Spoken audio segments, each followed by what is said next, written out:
team, Jesse Dale here in the Macro Missionary office, and I wanted to go over something that is hugely important, and as the Macro Missionary community grows, and just general the nutrition and macronutrient based community in itself grows, I want to give you a piece of information and advice that will literally help you from now into eternity, and that is going back and using the right metrics to evaluate your progress.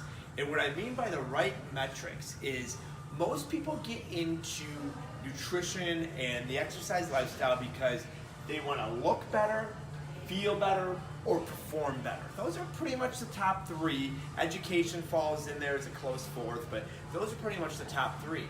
So if I want to look better, what does that mean? What are my metrics that I should be evaluating that? Well, maybe my pant size, or maybe if I wanted to see my abs, or maybe I want better arm definition.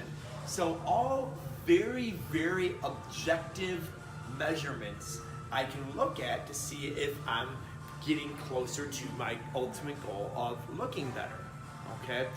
So it's amazing how many people will look at things that have nothing to do with how they look, okay? Like, for example, they'll look at, well, I need to chase this particular percent. Hey, as you've seen in our past videos, some people look fantastic at 15% body fat. Some people look not fantastic at 3%. So that has nothing to do. Or they might say, oh, well, I want to see what my skeletal muscle mass is. Again, because of distribution, and again, we cover this in other videos, I won't get into it, but that number really would tell you really nothing about how you're going to look.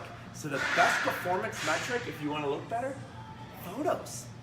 Photos are irrefutable. I would generally have a third party help you evaluate them because you're probably going to be the hardest on yourself.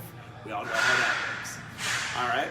Second, if you want to feel better, well, again, some people feel great at 22% body fat. Some people feel great at 5% body fat. I know right now I'm 8.3% body fat and I'm feeling like death. No. But, again, we're all going to feel different at different body fat percentages. So that number really doesn't say a whole lot about how we're going to feel. So how do we evaluate how we feel? Daily journal. How's my strength? How's my outlook? Things of that nature. Then you can irrefutably go back and be like, wow, when I first started this journey, man, I had a lot of depressed days, low energy. Now, out of 7 days a week, I'm only reporting low energy 1 or 2 days a week. Irrefutable, a journal if your goal is to feel better.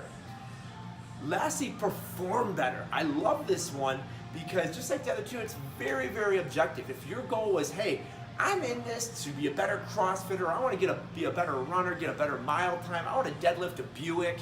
All right, cool. If you came into the program and you're deadlifting a Pinto, and 12 weeks later, now you're deadlifting a Buick, irrefutable that you're seeing constant progress. We do use the InBody 270 analysis as kind of your initial MRI of the body. It helps us kind of pinpoint some of the macronutrient distributions.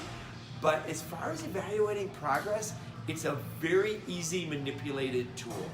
I've gone on the InBody before and didn't like where my muscle mass was, so I just went and ate a bunch of sushi, drank a bunch of water, came in the next day, and the muscle mass was up, and I felt like a blob of baloney.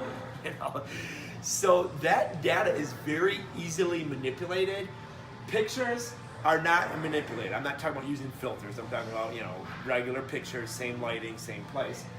Your journal, you cannot manipulate, and your performance metrics, you cannot manipulate.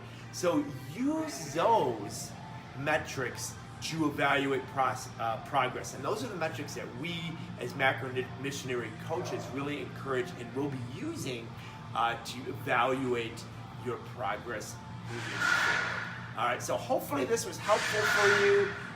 Be on the lookout for some additional educational videos, and we'll see you next time.